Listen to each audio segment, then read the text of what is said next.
Përshëndetje të dashur miq, ja ku po takohemi, këtë herë me një histori të dhimbshme dashurie. Përshëndetje Tiran, unë që po të lë këtë letër, jam një djalë me një shpirt të thyer. Jetoj, po si të them, vetëm për të jetuar. Në moshë të re u dashurova me një vajzë. Një vajzë që më ndryshoi jetën, më ndryshoi shpirtin, më ndryshoi zemrën.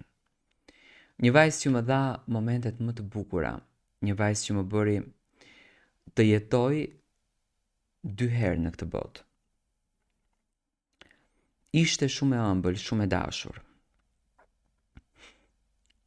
Jetonim çdo ditë në mënyrën më të bukur, fantastike. Nuk kishim shumë para, po kishim dashuri. Sa po dilja nga puna, ikja ta takoj, mundohesha që ta bëj të lumtur në të gjitha format, mundohesha që ta kënaq në të gjitha format. Dhe e jetoja jetën sikur të ishte çasti dhe momenti i fundit. Fleja me të, zgjohesha me të, i jepja momentet më të bukura, i jepja ditët më të bukura, i jepja pasionet më të mëdha. Kaluam të plota 4 vite bashkë. Ajo gjithmonë e kishte një frikë, më thonte që po e mori vesh babi, nuk do ta lejoj këtë dashuri. Por unë luftoja, i thoya që ti mos e vrit mendjen se flas unë me babain tënd dhe gjërat rregullohen. Nuk ka prind që nuk e do lumturinë e fëmisë. Pas 4 vitesh me frikën më të madhe, pas gjithë atyre momenteve të bukura romantike, pas gjithë atyre momenteve të bukura që të kënaqnin shpirtin, unë i them që sot kam vendosur të flas me prindërit e tu. U trondit, sepse unë do shkoja te puna e babait të saj. Babai i saj punonte taksi. Më thonte që mos e bën këtë hap, le të jemi edhe pak kështu. Unë i thoya jo, unë dua ta bëj, sepse dua ta bëj. Dhe ndodhi ajo që vajza në fjalë nuk dëshironte të ndodh.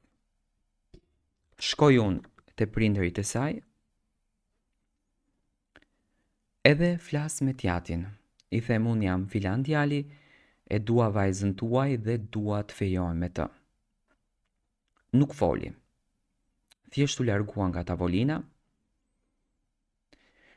Edhe e dashura ime nesër ndryshoi tërësisht. U shndrua në një tjetër njeri. Më shkruante me frikë, më shkruante me panik.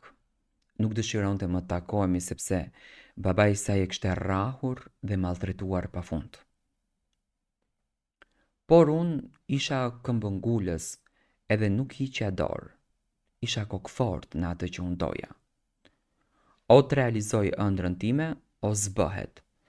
Dhe gjithmonë i shkruaja mesazh, sido që të jetë e vërteta, o ti do të jesh nuse në shtëpinë time, ose unë e var veten. Ditët kaluan shpejt, presioni po rritej.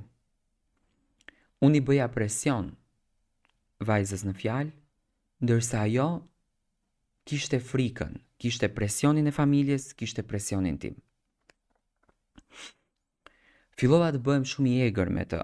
I thoya që ti nuk më do, ti ke një tjetër dhe unë nuk do të lë të shkosh me atë. Ti je peng i shpirtit tim. I bëja telefon pa ndal. Mundohesha që t'i bëj telefon kur ishte me prindërit, që ta kuptoja është me ato apo jo, ndërsa telefoni po merrej dhe po thyhej. I shkova deri në shtëpi, i bëra shumë probleme dhe bukuroshja që e doja pafund u thye në shpirt edhe hyri në depresion. Po.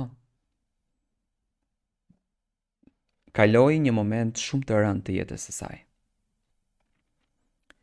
Pas një javë vuajtjesh, depresionit keq, të merr nga ana e familjes dhe të merr nga ana ime, ajo zgjodhi një rrugë që askush nuk e mendoi deri në këtë pikë ku shkoi. Ajo e vari veten.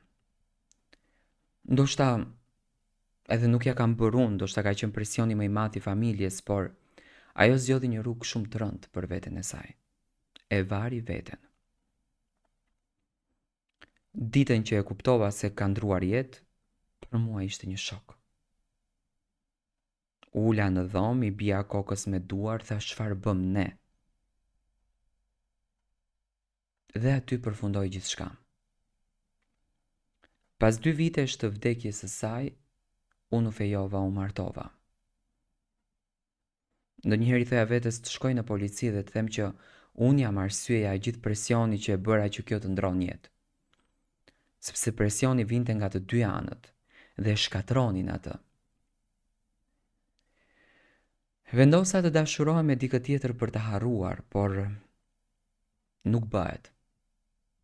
U fejova, u martova, erdhi në jetë një vajzë që unë e kam vënë emrin e saj, sepse gjatë gjithë kohës e kam ndier veten fajtor për atë që ndodhi. E them, ndoshta nuk jam edhe unë fajtori, ndoshta kishte një baba i cili e shkatronte psikologjikisht, kishte një nënë që nuk e kuptonte dhe e mbyllën në vete dhe e futën në depresion atë vajzë. Por ajo iku, nuk është mes nesh. Ndonjëherë fshehurazi shkoj tek vari dhe i kërkoj falje. Po, a ma fal dot gjithë atë që unë bëra? Ulem, mendoj në vete, çfarë nëse do të më kishte ndodhur mua? Por jeta vazhdon, por vazhdon me zemër të thyer. Gruaja ime shpesh më pyet, më thot, je shumë në mendime. Për kë mendon? Ndërsa unë këtë histori nuk e kam hapur me njeri, nuk ja kam treguar askujt.